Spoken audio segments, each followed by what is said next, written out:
کے بغیر کسی دنیا کے بینک سے $1 قرض نہیں لے سکتے، خواہ وہ ورلڈ بینک ہو یا IMF ہو یا مغرب کے دیگر جو ہے وہ کہیں جو بھی انسٹیٹیوشنز ہیں یا کنٹریز ہیں. لیکن آپ نے جو ہے وہ یونائٹڈ اسٹیٹ آف امریکہ کو بھی آنکھیں دکھائی ہوئی ہیں کہ ہم بھی آپ کے ساتھ بھی جو ہے وہ ایٹ پار بیٹھ کے جو ہے وہ بات کریں گے، ورنہ آپ سے ہماری بات نہیں ہو سکتی. آپ یورپ کو جو ہے وہ اس کی بغیر آپ باہر سامان اپنا نہیں بیچ سکتے. آپ کے پاس واحد کوئی باعزت بڑی منڈی جو ہے یورپین یونین کی ہے، تو اس کو آپ آنکھیں دکھاتے ہیں کہ ہم ہیومن رائٹس پہ ہمارا اپنا کلچر ہے اور آپ کے جناب یہ چیز ہم نہیں مان سکتے اور ہمارے اپنا ثقافت ہے اور آپ یہ اسلامہ فوبیا کنٹرول کریں اور ان کو الٹے مشورے دیتے ہیں. یہ کیا چیز ہے؟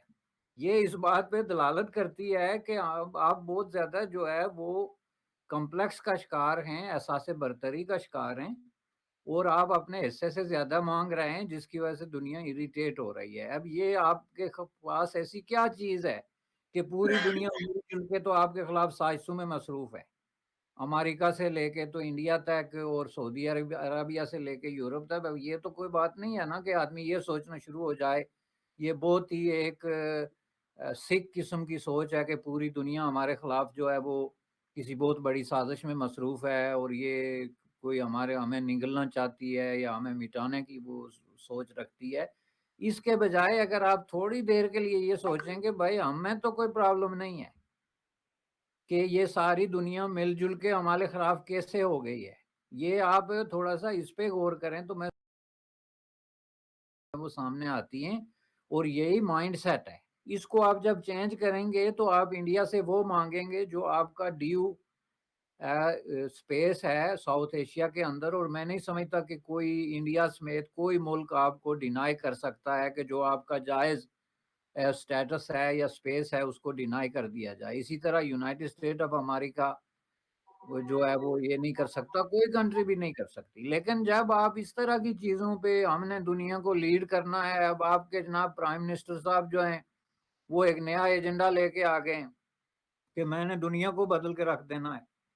بھائی خود آپ کو اپنا پاکستان نہیں بدلتا، لوگ جو ہے وہاں پہ اس حالت میں جو ہے قسم پرسی کی زندگی گزار رہے ہیں. آپ کی معیشت کا یہ حالت ہے کہ آپ almost on the verge of collapse ہیں.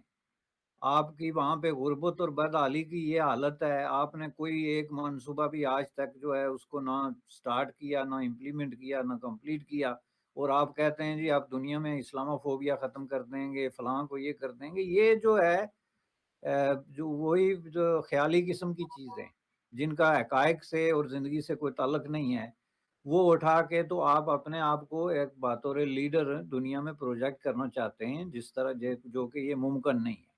یہ ہم نے تاریخ میں دیکھا ہے پہلے. اب ان باتوں پہ میں جاتا نہیں ہوں، لیکن اگر آپ ان پہ غور میں دیکھیں تو ذوالفقار علی بھٹو صاحب بھی ایک زمانے میں اسی طرح کی سوچ رکھتے تھے، اور کس طریقے سے ان کو جو ہے وہ دودھ سے مکھی کی طرح نکال کے باہر پھینک دیا تھا ایوب خان نے. اور وہ کس کے کہنے پہ؟ آپ اگر ڈاکومنٹ اٹھا کے دیکھیں ڈی کلاسیفائی تو لال بہادر شاستری نے پہلی دفعہ یہ کہا تھا کہ ایوب خان کو اگر امن قائم کرنا ہے تو بھٹو سے جان چھڑانی پڑے گی. اور امریکیوں نے جو کہنا تھا وہ آپ کے سامنے ہے، وہ ڈی کلاسیفائڈ ڈاکومنٹس کے اندر، کہ یہ آدمی جتنی ہولناک کا لفظ انہوں نے استعمال کیا تھا تقریریں کرتا ہے تو اس کی موجودگی میں تو کسی سے بات ہی نہیں ہو سکتی. تو آپ نے بالکل وہی کام دوبارہ جو ہے وہ اسی طریقے. اس وقت تو ایک کانفلکٹ تھا بھائی. ذوالفقار علی بھٹو ایک خاص کنٹیکس کے اندر انہوں نے ایک سٹینڈ لیا تھا، چونکہ کولڈ وار تھی. ایک طرف امریکہ تھا، دوسری طرف سوویت یونین تھا، اور تیسری طرف چین آپ کے قریب آنا چاہتا تھا، آپ کو کوئی سپورٹ مل سکتی تھی. تو اس وقت ذوالفقار علی بھٹو نے ایک سٹینڈ لیا. اس وقت دنیا میں قومی آزادی کی تحریکوں کا ایک دور چل رہا تھا، تو ذوالفقار علی بھٹو نے ایک نظریاتی سٹینڈ لیا کہ ہم آزاد لوگ ہیں اور ہماری اپنی اوپینین ہے، ہم بھی اپنی دھرتی پہ اپنی بات کر سکتے ہیں. آج کے دور میں آپ نے آ کے یہ جو شروع کیا ہے کام کہ جی ہم فرینچ کو سکھائیں گے کہ کارٹون کیسے بنتے ہیں اور اسلامی فوبیا کیسے جو ہے وہ کنٹرول کریں گے، اور فلاں کو سکھائیں گے کہ فریڈم آف ایکسپریشن کیا ہوتا ہے. کین یو امیجن کہ آپ جو ہے لوگوں کو یہ بتانا چاہتے ہیں ویسٹ میں کہ فریڈم آف ایکسپریشن کو کیسے ڈیفائن کیا جائے اور اس کی حدود کیا رکھی جائیں.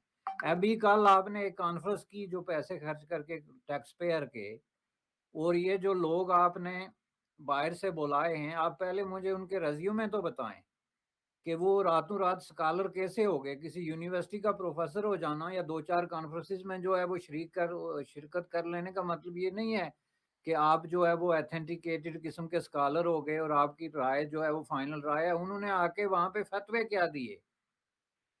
آپ پاکستان میں لوگوں کو بلا کے ورچولی یا فزیکلی تو ان سے یہ فتوے لے رہے ہیں کہ بھائی یہ جو جدید ٹیکنالوجی ہے یہ لعنت ہے اور اس سے بچو، سیل فون کو مت استعمال کرو، انٹرنیٹ کو مت استعمال کرو. یہ وہی فتوے ہیں جو ترکی نے 500 سال پہلے پرنٹنگ پریس کے خلاف دیا تھا، جس کی وجہ سے اسلامی دنیا ڈوبی اور یہ جو عرب کنٹریز ڈوبی. یہ آپ کے لچھن ہیں. تو آپ کہتے ہیں جناب ہم سارک کانفرنس بلائیں گے اور اس میں بنگلہ دیش آ کے بیٹھے گا جو آپ سے 100 سال آگے چلا گیا آج بھی اکانومی کے حوالے سے، اور جو اس کی جس طریقے سے وہ ترقی کر رہا ہے اور جس طریقے سے وہ ریفارمز جو ہے اپنے قوانین میں لا رہا ہے.